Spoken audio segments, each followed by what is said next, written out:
All right, so here's my 25 plus head coach candidate list for the Tennessee Titans, which will include who they may target for potential offensive coordinators, defensive coordinators, associate or assistant head coach jobs. So it was a pretty extensive list. Probably going to be naming over 100 names. So I'm going to try to keep this as concise but informative as possible. Some disclaimers: if you do get any names or if you get any inspiration from this video, please feel free to shout out. I don't, although I don't consider myself in the media, I have been credentialed, and this was a labor of love. So, just for good karma, it would probably make sense to say, oh, per Charles Barnes, per at BU Scouting. I got this name from him. That'd be greatly appreciated. Um, but here's how I would attack this search. Um, Considering this team, considering the history, considering the connections, um, I think that obviously with the Chiefs connections and with the Green Bay Packers connections because of Borgonzi and Brinker, there's obviously going to be those guys that's in the bucket. But it's not so much of the connections. It's also because of, these coaching candidates are really good coaches. They have championship experience. And not only that, they've seen a lot of different defenses, whether it be Matt Nagy, he's seen a lot of different defenses, whether it be Steve Spagnuolo, he's seen a lot of offenses. And he's one of the guys that isn't being talked about a lot. But let's just get to the list. That's going to tell the story and then I'll work through with that. So obviously, I just gave away my first two. My tier one is Matt Nagy and Steve Spagnuolo. And before you turn this off, just consider this. The obvious connection is Borgonzi, right? But outside of that, you have to look at these potential candidates for who they could possibly bring to the coaching staff as well. Because so many people just look at individual names and they're like, okay, I want the hot name, I want the hot young OC, I want the hot young DC, or I want the veteran like a Mike McCarthy, who we're going to get to. But in my tier one is the Chiefs because of the potential coaching staff that they could bring. Now, all of this is hypothetical. We don't know who they'll be able to get from different staffs or hire in general. But Matt Nagy and Steve Spagnuolo has the most pool of quality head coach candidates. And that goes into one of my main points. I want a coaching staff that has a great division of labor, and put why not? Why wouldn't you create a coaching staff of potential head coaches, right? Um, you know, and obviously connections to personnel when free agency happens, culture builders, former head coaches, or have the ability to be a head coach. Like I said, you want to build a coaching staff of leadership, experience, agency. You want adaptability and you want information. And I think that Chiefs coordinator tier is full of that. So so I have Matt Nagy as one of the guys. Some of his potential coaching staff could be associate head coach or OC Doug Peterson, former Jaguars head coach, play caller, Super Bowl winner with the Eagles, and then obviously he was the Kansas City offensive coordinator in 2013 and 2015. And then he could also bring Eric Bieniemy from the Bears. Right now, he's a running back coach for the Bears. He could bring Joe Cullen, um, who's called plays before, to be the defensive coordinator. He's the Kansas City defensive line coach, or Dave Merritt, or who's a DB coach for Kansas City right now, or even Brendan Daly, who's a linebackers coach for KC. All of these guys, I wouldn't name them specifically to be in my tier one if they weren't awesome coaches. Same thing with Steve Spagnuolo. The thing with him is with the Doug Peterson situation. I think that's more of his personality fit, but it also could be Eric Bieniemy as his OC. Same concept. DC would probably be Dave Merritt because they both come from the Giants. Deeper connection. Probably would want to go with him as opposed to a Joe Cullen or a Brendan Daly. Who knows? But This is up to you guys. You might not know these names as far as the assistant coaches, but that's for you to do your research. But that's why in my tier one is Matt Nagy and Steve Spagnuolo, just simply because championship pedigree, the coaching staffs that they could potentially put together. And I think a lot of people forget about that. They just look at the name and think, okay, this and that and the third. And I think Matt Nagy specifically, I think he suffers from what I call media pollution, which I said that um, a couple of years ago about Dan Quinn as well. I think people just have a bad taste in their mouth about their coaching stints. But there's context for that. I think with Matt Nagy, I think he had that offense humming in his first year in 2018 in Chicago with the Bears. And then one of his biggest assets, his defensive coordinator, and a lot of turnover happened. And then things kind of went awry, but he was able to go to the playoffs twice, had a winning record, 34 and 31. And I think he is a guy that, as far as a figurehead and a leader, I think that he brings people together. And whether he wants to call plays or not, that's up in the air. Um, I think that he's going to be able to have some of that knowledge that he gained from the Chiefs and be able to be a good leader. He doesn't have to do everything, right? He doesn't have to be, the end all be all. It's about your staff. If he can build a great staff, then I'm in on Nagy or Steve Spagnuolo. If they can build the staff that I just said, if they start to do these hires that are random up and coming hires and stuff like that, then that obviously denotes my point. But tier one, and I think that Borgonzi will be, these two will be his guys 100%.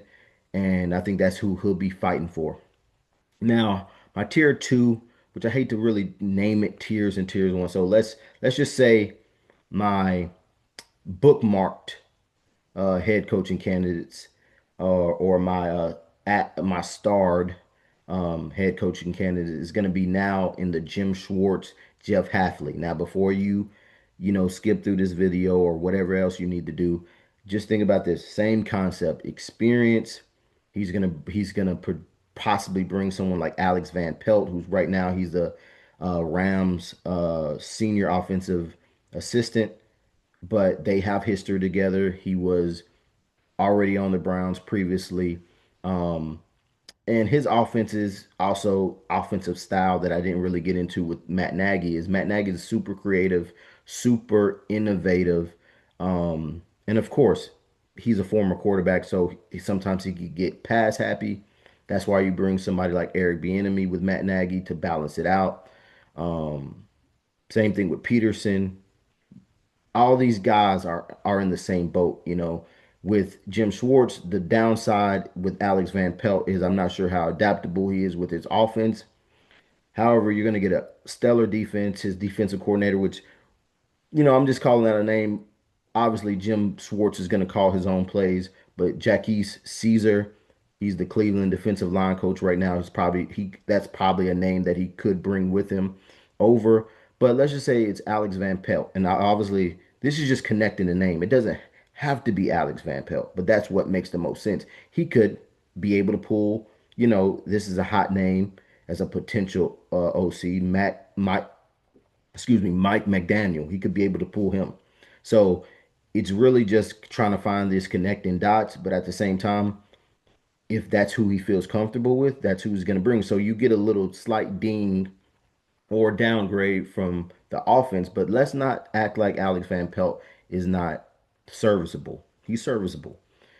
He can formulate an offense that can move the ball and score points. It's just that it's not new age. You know, in hypothetical. Hypothetically, it wouldn't be new age. In theory, it wouldn't be new age, but he could have adapted by now. And he's getting some good knowledge from, Sean McVay being over there in LA. So next, Jeff Hafley, he's probably going to be more of a Brinker guy, along with Mike McCarthy, having that Packer obviously background and connections. I think that he'll probably have the OC Adam Stenavich come with him for Stenavich to finally be a play caller, because right now he's the Green Bay offensive coordinator, and obviously Matt LaFleur calls plays. And then you're gonna have DeMarcus Covington to come over. He's right now the Green Bay defensive line coach and run game coordinator. And bringing him, that's just going to help with the offense, kind of instill that culture. And then obviously, an assistant head coach might be Nathaniel Hackett, who's right now he's a Green Bay defensive analyst. And that's just bringing names to the party. But you look at that group, especially with Stenovich and his offensive line history, that's going to bring a new, fresh evaluation to offensive line. And if you look at what the Packers have done, they've collected a lot of talent in the offensive line group that are pretty solid, and have the ability to once again connect in the dots when free agency hits. You're gonna have an inside guy with Stenovich, who could pull some of those guys over. And Jeff Hafley, that defense is pretty aggressive. He's been a head coach at Boston College, obviously in college.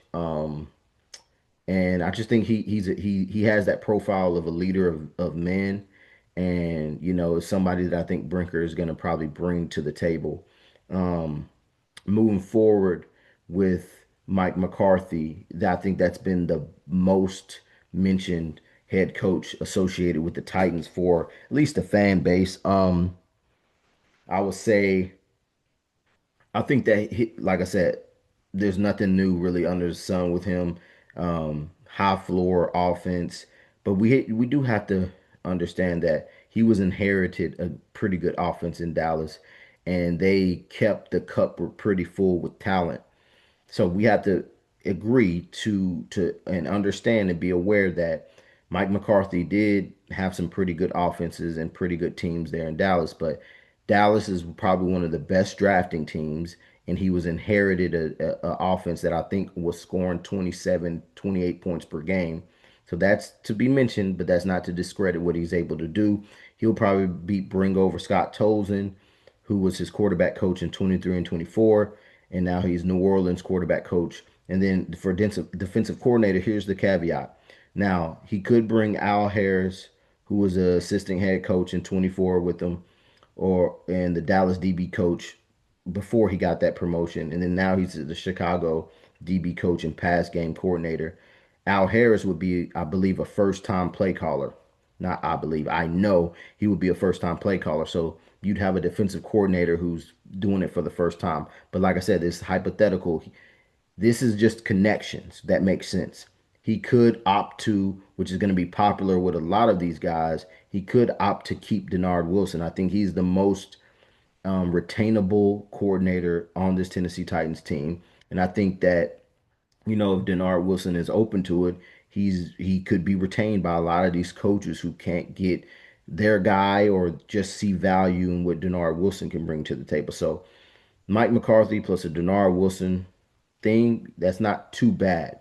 Um, but there's common themes about these coaches that I'm not really gonna criticize what has been the common theme, like through the fan bases, and then obviously watching games in previous times, and their tendencies and the positives, the and negatives, pros, cons, all that kind of stuff. All these coaches gonna have positives and negatives. But there's some constants about some of these coaches that will be ironic for Tennessee Titans fans specifically because some of these coaches do the same thing that previous coaches that you've criticized do. So you can't always have your cake and eat it too. So with that being said, those are kind of roughly my top five. Matt Nagy, Steve Spagnuolo, Jim Schwartz, Jeff Hafley, and Mike McCarthy. And I think that four of those five Borgonzi and Brinker are gonna love. And then maybe that one Schwartz, that might be the owner's one of her favorites. And then I'm gonna immediately talk about who might be her other favorite, which is gonna be none other than obviously Arthur Smith, the current offensive coordinator for the Steelers. Who would he bring along with him? Probably offensive coordinator. He will try to bring on Dave Ragone, who's right now the Rams QB coach, defensive coordinator, who will probably be a hot commodity or someone that you know. If you're a head coach, you're probably going to try to get him from the Bills. Right now, he's a senior defensive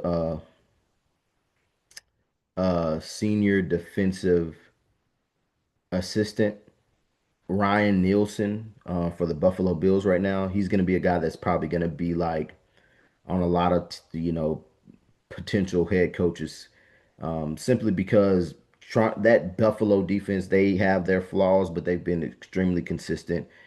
He's learning a little bit under Bobby Babich, and he's offering, his um, 2 cents and his opinions to that squad. It's just been a consistent group, and his defenses in the past have had his flaws, but I think that you know they've him and Arthur Smith have worked together, so that's an easy.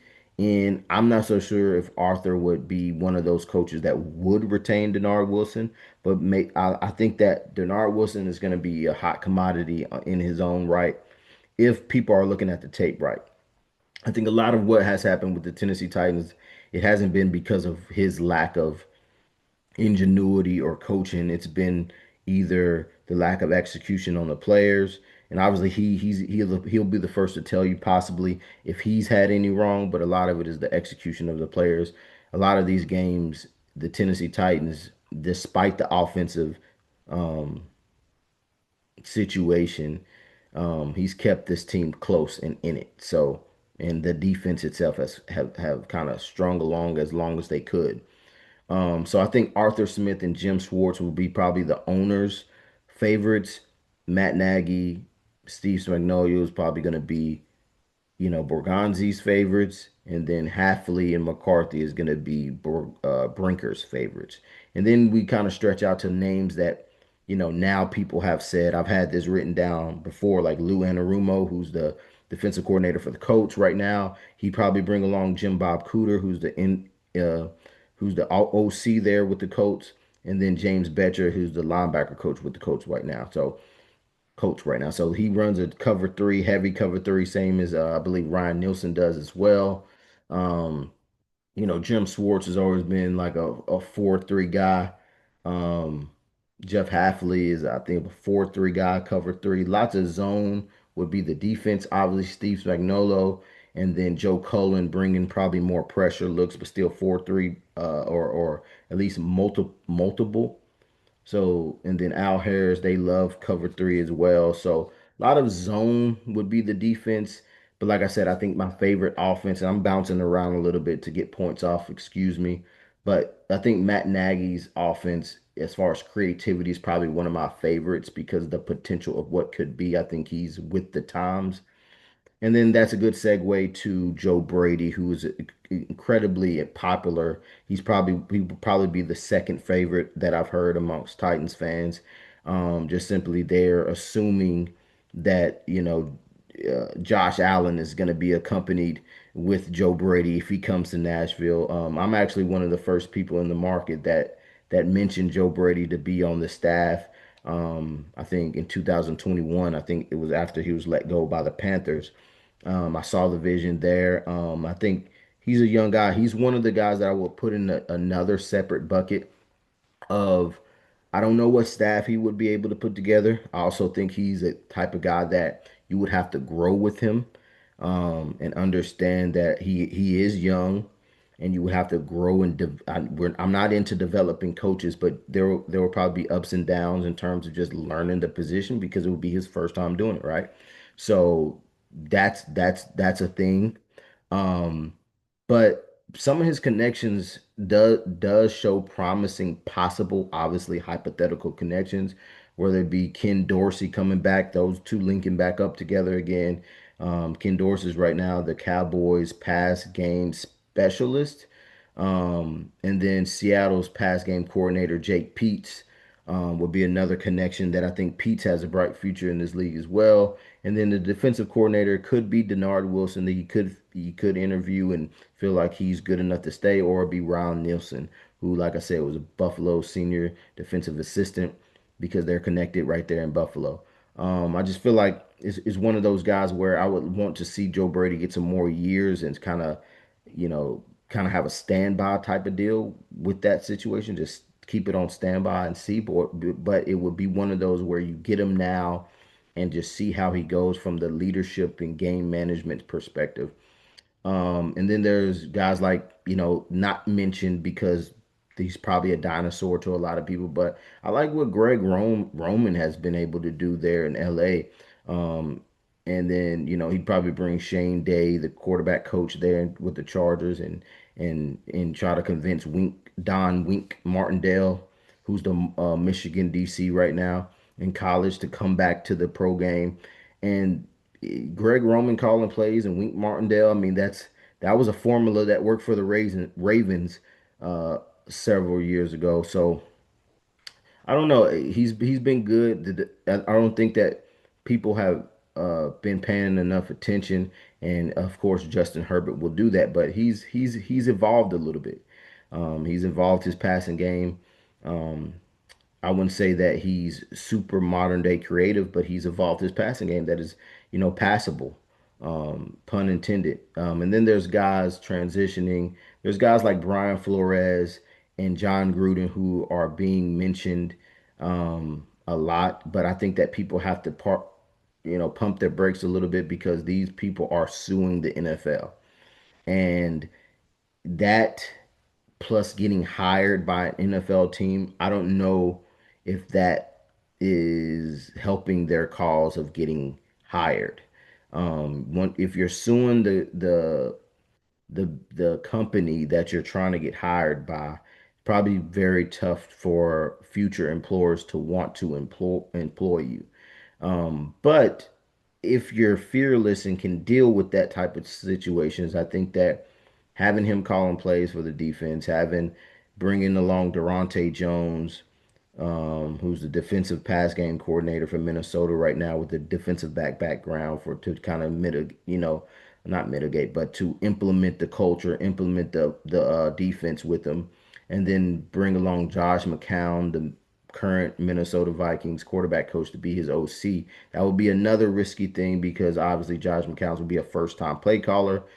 But like I said, it doesn't have to be Josh McCown. It could be the hot guy, Mike McDaniel, or if people even like that Chiefs. Well, who would I say? Doug Peterson, or whoever else is free agent. Let's look at my list that has called plays before that is out there. Alex Van Pelt, obviously, I've said him.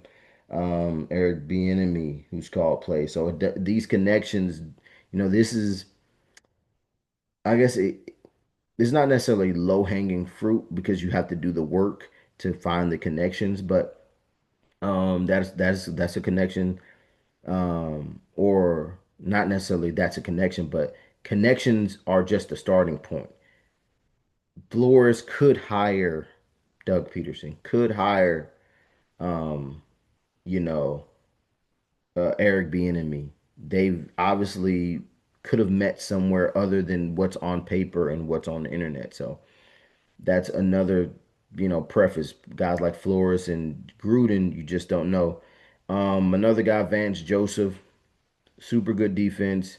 He'd probably bring Jamar Kane, Denver's defensive line coach, with him to help implement that defense. And then a hot new name in the offensive NFL waves is Davis Webb, Denver's quarterback coach and pass game coordinator.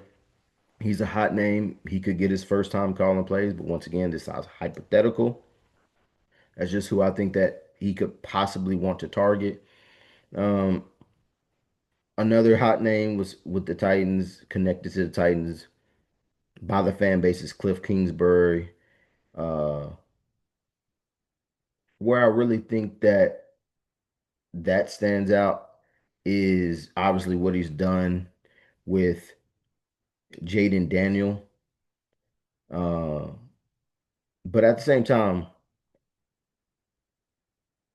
this is one of the coaches that when you were maybe a fan and you were watching the game and you saw some situations, like I said, about how the Tennessee Titans have talked about previous coaches and their habits and some of the negative things attached to what Tennessee Titans of past have done. Kliff Kingsbury is not innocent of some of those things, whether it be game management, whether it be leader of men type of labels. But, and then you try to puts piece together what kind of staff he could bring. I mean, that staff with the Commanders is okay. I think he probably bring someone like Anthony Lynn to help, implement that offense. He's the run game coordinator and running back coach. And then maybe someone like Ken Norton that's already there to implement that Dan Quinn defense as already the cover three. Lots of cover three zone potentiality here for your defense, other than that Chiefs branch, who's going to be more multiple and exotic, but lots of cover three possibilities with everybody else. Brian Flores, obviously, Vance Joseph kind of gets after it as well, even though he could probably just pressure with his front four and get pressure there in Denver. But like I said, is it translatable to what the Tennessee Titans have able to do here? So it's very important because a lot of people hear names, and I've tweeted this before. Are they transferring their personnel? Are they transferring, you know, star players in general? Like you can't just go off of a name, you know what I'm saying? There's this coaching staff. There's the people that's going to be teaching the players. You can't just say that I want Mike McCarthy, but then have, you know, people off the street coaching and teaching the team. Oh, we got Mike McCarthy, but the so and so is teaching our quarterback. So it's very important to understand the connections that these coaches have to other coaches in the industry. And because, like I said, if you've played the game, you understand that. Obviously, not most people haven't played it. The head coach is the figurehead, the voice, obviously the leader. But as players, you get to know and you're around your position coaches more than the head coach. I don't know if people understand that. Like we're barely in contact with the head coach. It's really about coordinators, position coaches. Head coach is the guy that's the figurehead, the puppet master that's helping, all this thing, all of that stuff flow together in the schedule and stuff like that. So you really have to pay attention who these people bring in. And then obviously consider the fact that, oh, he's dealing with superstars or really good players. Okay, what will he do when he doesn't have that? When he has to build a team from scratch? Is that scheme adaptable at the base foundation to still execute? That's one thing that over the years that I've been able to do, picking, head coaches, starting from, the transition in 2011, I believe.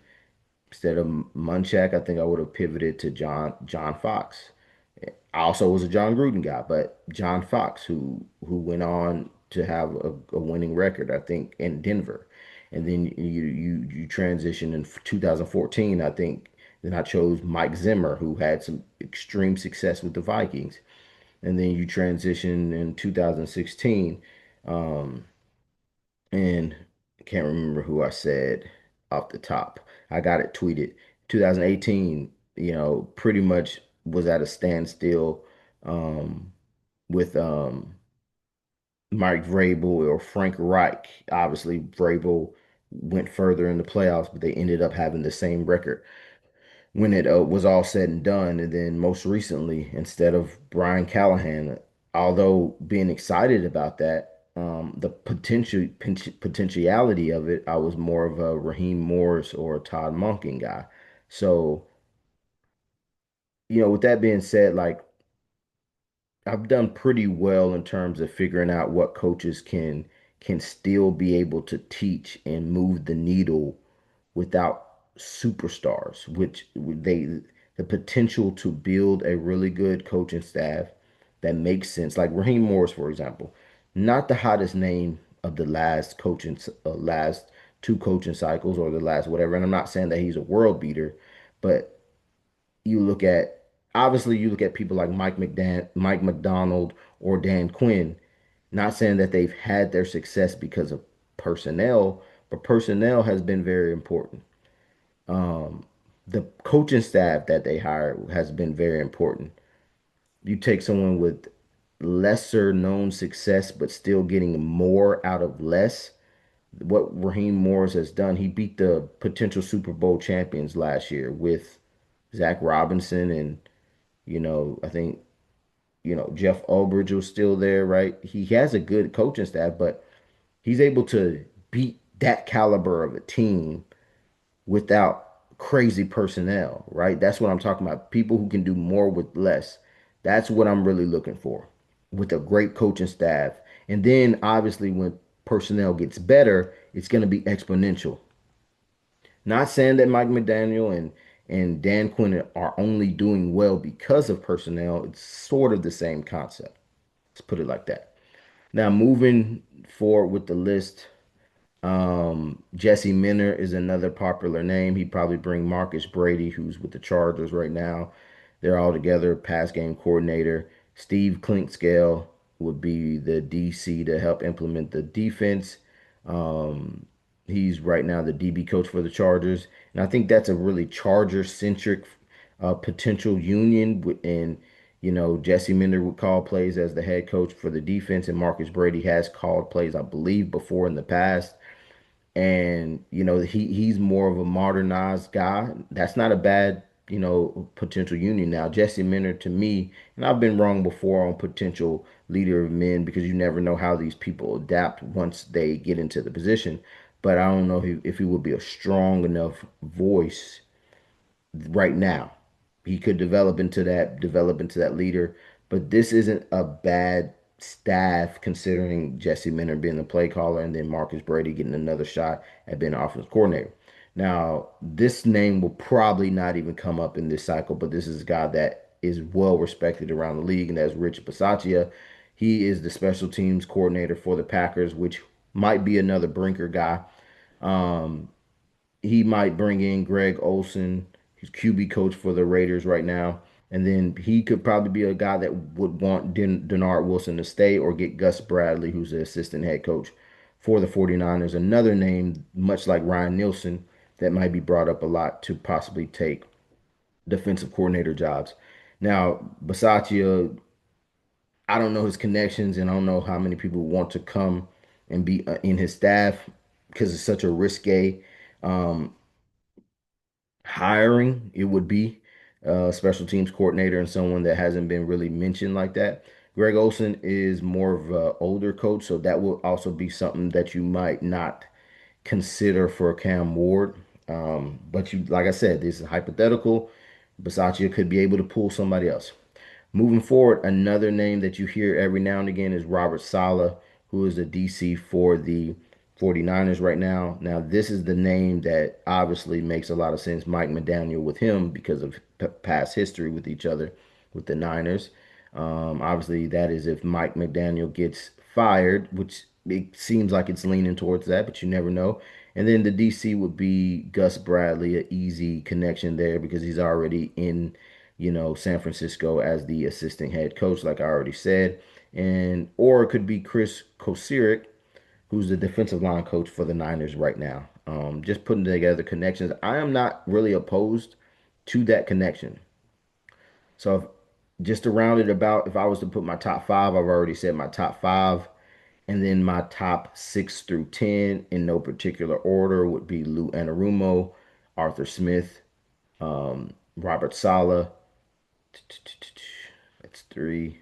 Joe Brady, four. And then my fifth one would probably be with the good staff that I think that the Titans would do because I think Brian Flores is probably off the table for them. It's just too risque for them. Probably Kliff Kingsbury, just simply because that offense is modernized a little bit. And I think if he's able to get Ken Norton Jr., that's a historic defensive background and concept. Pop, obviously, the Dan Quinn defense, that old Seattle Seahawks cover three tight, you know, get after it defense. So that would probably be my top 10. And then obviously guys like Brian Flores would be in there if I thought, you know, the Titans would do it. And me personally, it is risque. I think everything about Brian Flores, respect, all due respect, is risky, from his defense to the situation. But yeah, I think Jesse Minter is kind of like the Joe Brady of the defense of head coaches, just that young guy that you want to take a chance that you may grow with and see what can happen. Now, this is where it's going to get really fun, with these. potential head coach candidates because now we're getting into possible, college coaches and well, a lot of college history here. So let's just start off with Bill Belichick, right? For me personally, Bill, all of his potential connections already have jobs now. And I don't know how much loyalty they would have for Bill if he came back into the league and leave their current posts or positions. That'll be guys like Matt Patricia. I don't know if you even care about that, Joe Judge, stuff like that. I personally don't want any parts of that retread. Right now, he has Freddie Kitchens as his OC at the University of North Carolina, something that I'm not so sure that I would like. And I think Belichick could call his plays for defense as well. If not, I don't know if I want, that whole situation. If you feel what I'm saying happening here in Nashville again, um, I'm not sure, but I do enjoy the historian that Bill Belichick is, and I do enjoy that there isn't an offensive scheme or a defensive scheme that he hasn't seen. So that's a bonus, but you know, that's why he would be more so, you know, probably considered like a senior defensive assistant. Absolutely. Associate head coach, absolutely, but I don't think he'd be that. But if he was open to being a senior defensive analyst or assistant, I'd love that. I'd love Bill Belichick on my staff as a senior defensive assistant. Absolutely. Mario Cristobal, not mentioned a lot. Obviously, coming off of whatever happens with these college coaches, whoever they lose to, they're always going to be like, you can't even beat this team. Obviously, if he was on an NFL squad with that staff, I think Cristobal's staff is pretty solid there in Miami. I was going through those guys, like his offensive line coach, Alex Mirabal, is awesome, dude. Like he's an awesome offensive line coach. Um, Shan Shannon Dawson obviously was the OC for Cam Ward, and then Corey Heatherman, DC there in Miami. Obviously, they can't even beat college teams, but you're gonna have NFL skilled players and the ability to improve the roster and adapt and learn. And I think that Mario Cristobal should not be like some fallacy. I think that if you want to buy into Cam Ward, his most of his success as a collegiate player came under his regime. So just to see what he's about in terms of it, not going to him like with superb interest, but see what he would do. If it's an open-minded search, like they claimed it was, they were gonna do a wide net last coaching search. That net missed Raheem Morris, who's beaten the defending champs, who just defeated the Buffalo Bills. Um, you know, so I think they need to cast a wider net. And Dan Lanning, another guy that was super fiery, he probably bring his OC, all of that staff, Will Stein, who has that modern offensive scheme, and then obviously Taj Lupoy, the Oregon defensive coordinator there. Now the rest of the staff will be shaky, but these are just names thrown out there. Now obviously they're not in my top 10. They're not. There's fringe top 20, but these just shouting out Dan Lanning and Mario Cristobal, these people have had some success at the collegiate level, and the NFL offensively is becoming closer and closer to college. Now, defensively, you have to have that mastermind. I think if you have a good mastermind that's seen a lot and can coach a disciplined defense, you have an advantage in today's day and age because quarterbacking is not at the peak level it was in the early 2000s and early 2010s. So defensive head coaches kind of have the nod here, but you can always bring in innovation on the offensive end, and I think that team should be more innovative. And I think college minds and concepts lend you towards that. Now, I was gonna not mention them until the very end, but since we're talking about college, I don't know if Ryan Day has the personality for the NFL, but I would to be just contrarian and even out there, I probably would be open to interviewing Brian Hartline as well. If I'm thinking about these college coach, Brian Hartline is the Ohio State OC and wide receiver coach. He's developed all those monsters in the NFL right now from OSU. Fiery coach, innovative mind. Would love to just pick his brain, see what that program is really doing there. Even at the college level. Um, and then moving forward, Todd Monken, who I said I would have also, he was one of my favorite offensive head coach candidates a couple of years ago, who's led some top 10 offenses. I think he would probably bring George Godsey, Baltimore tight end coach, to be his OC, help implement that offense.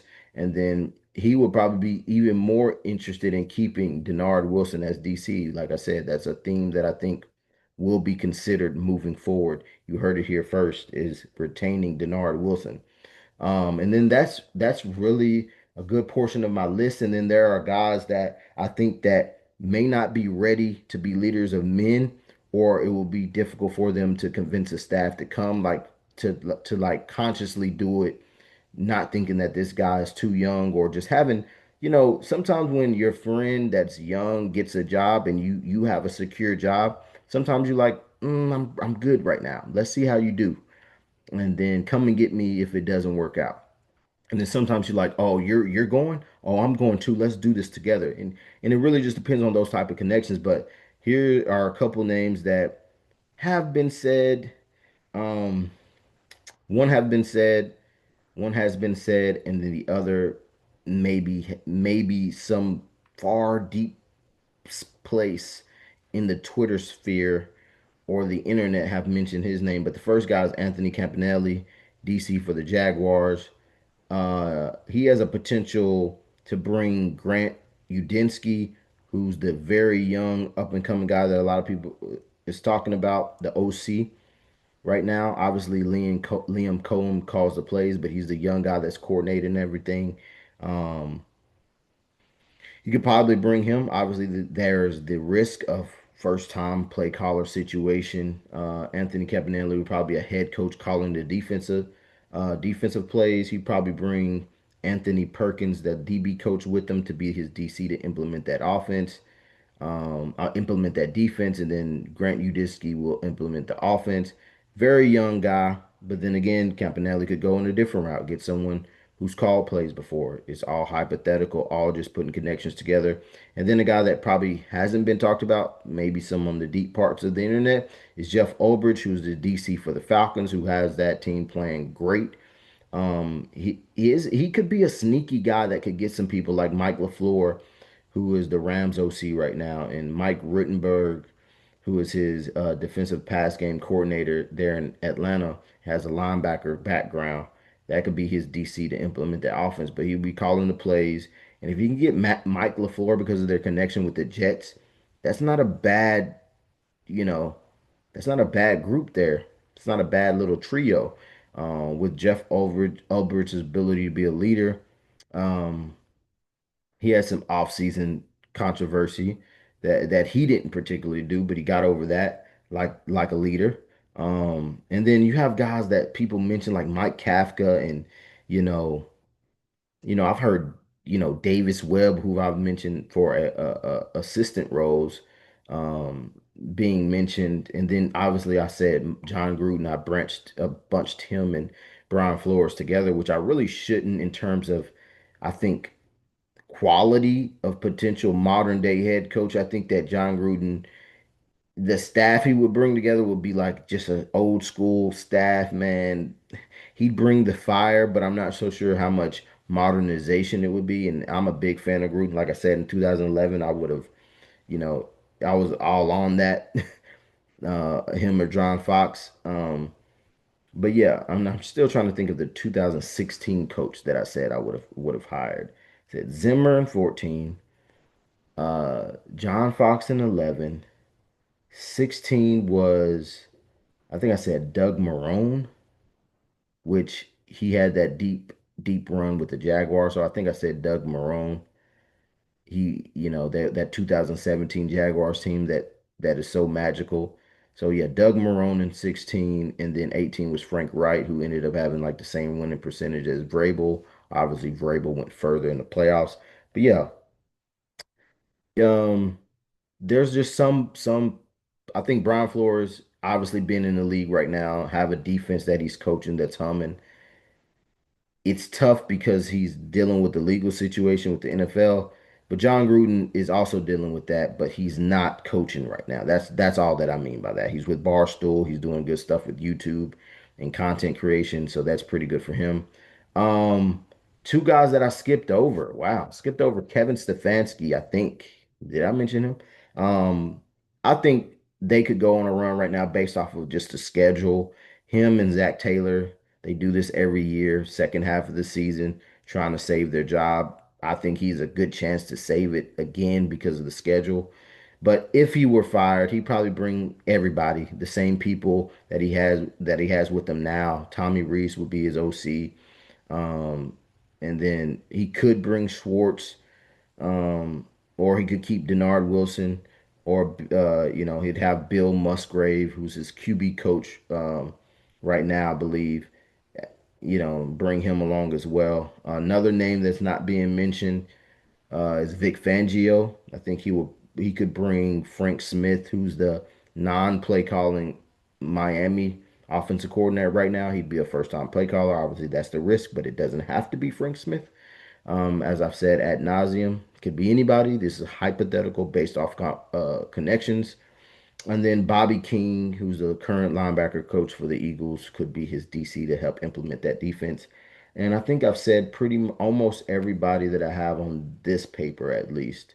Bobby Babich, he's the defensive coordinator for the Bills. He's under that group of people who I don't know who he could bring from a staff.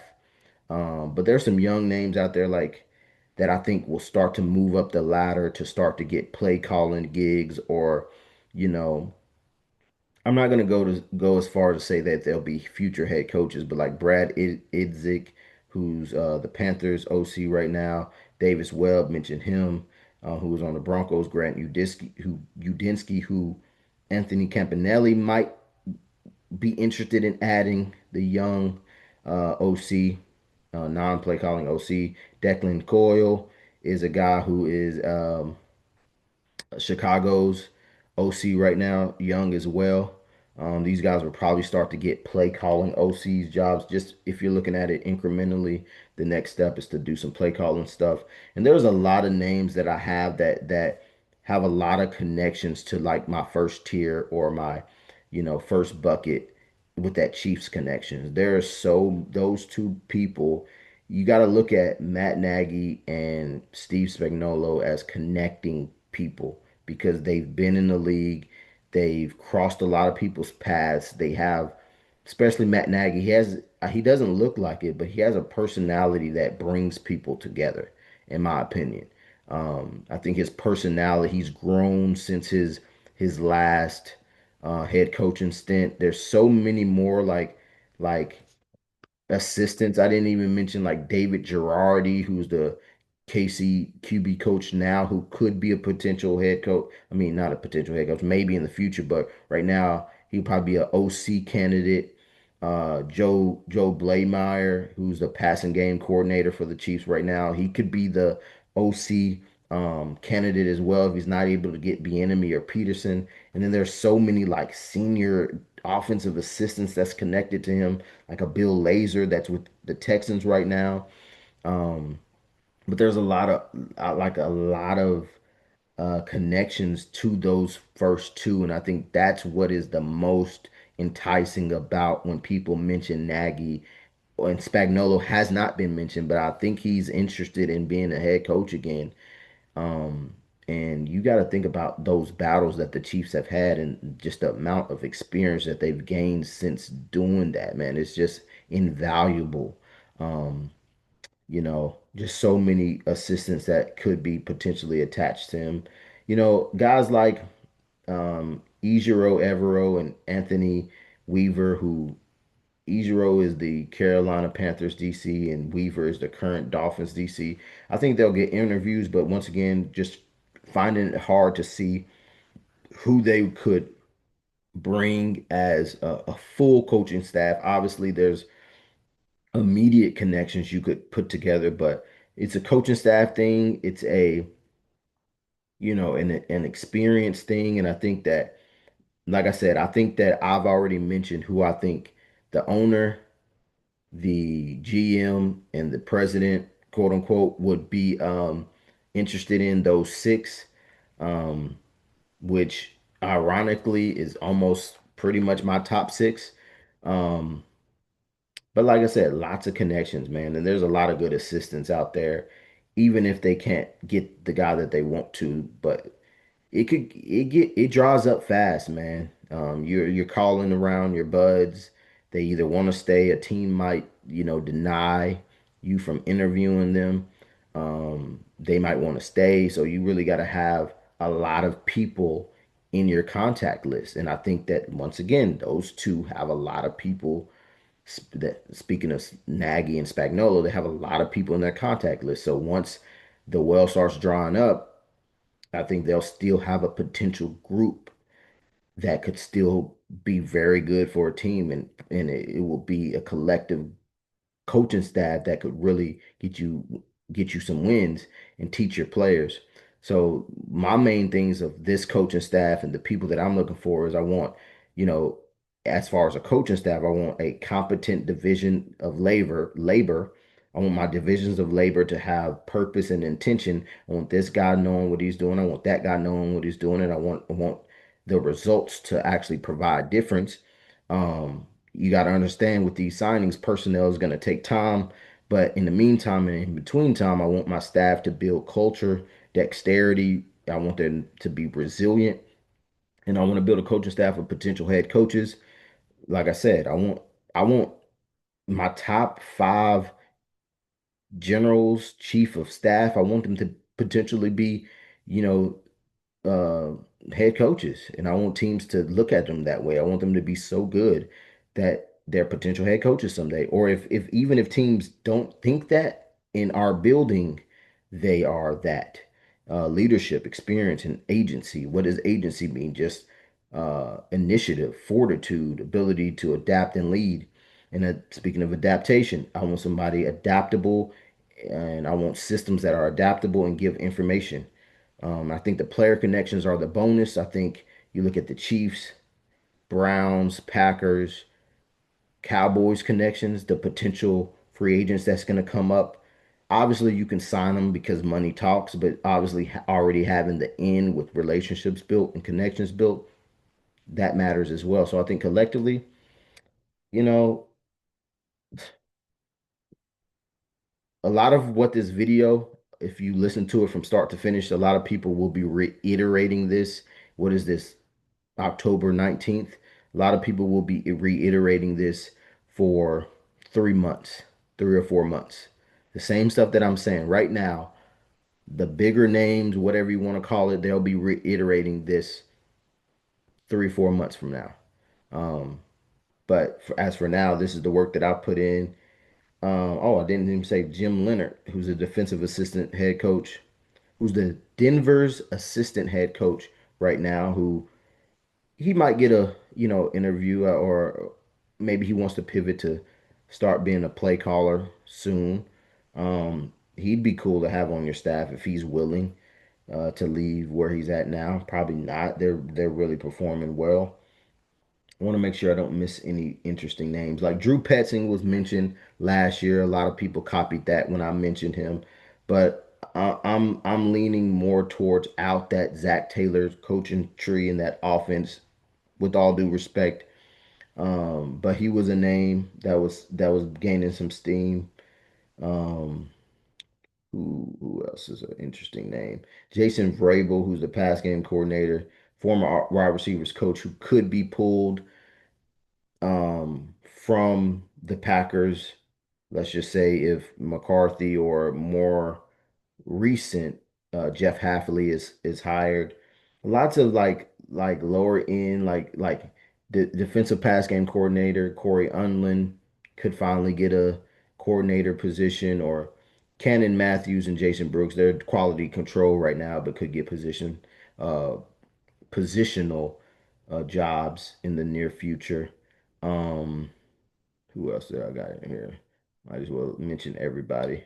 Ken Zampese, who's Atlanta's senior offensive assistant, really like everywhere he goes, there seems like there's always some type of success. Um, so he could get some type of position. I don't know if it's he can't move laterally, so it can't be a senior offensive analyst somewhere else or assistant somewhere else unless he just resigns there and rehires. Steve Wilkes and Aubrey Pleasant. I think Steve Wilkes got a bad shake out there when he was with the Cardinals and then with the Panthers as well. I think, man, if I think he's worth the interview. Um, I think he has some really good bones to what he wants to get accomplished. So if it's in the college ranks or sometime in the future, I know the Jets are having a tough out right now because he's the DC for the Jets, but man, he's had some tough shakes where he's been, but the players respond to him.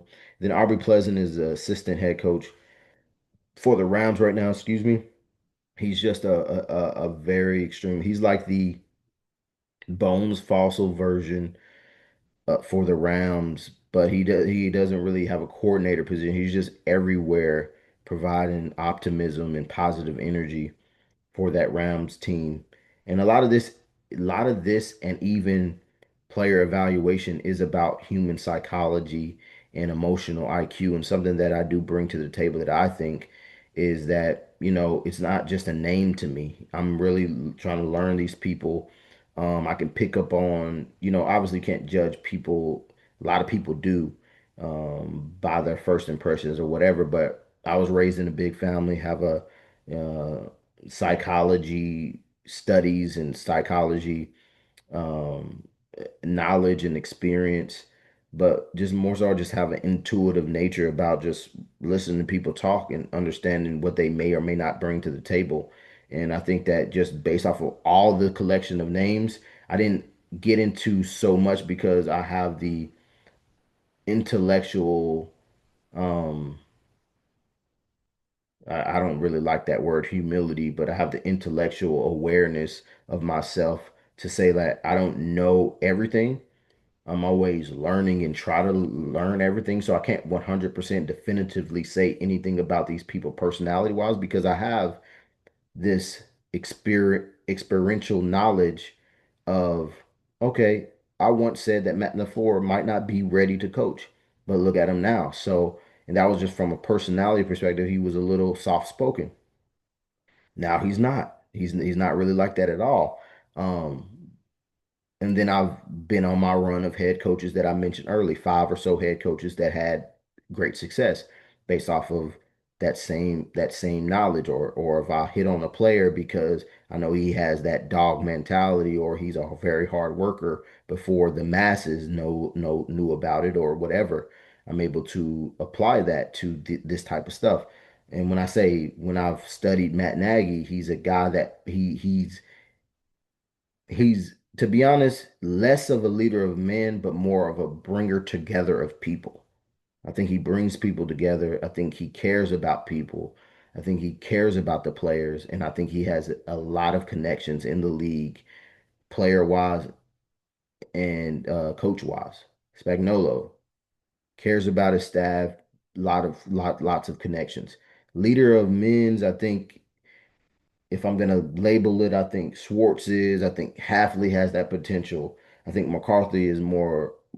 He has that general to him as well. Um, Fangio has that quiet confidence about him as well. Um, Arthur Smith has that quiet confidence. Lou has that quiet confidence. Flores is gonna have that. Um, Saleh is gonna have that.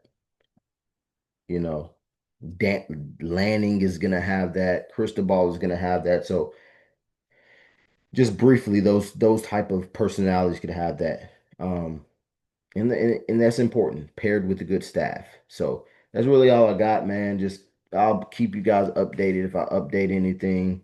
Like once again, anybody that hears and listens to this to its entirety or whatever you got, hopefully it gives you a better understanding of how I feel about the process and how I would attack it. But at the same time, if you found anything interesting and you're gonna share it, to your platform and to your audiences, please, hey, by all means, it will behoove you to do so for your empire to mention, hey, got this from Charles Barnes at BU underscore scouting.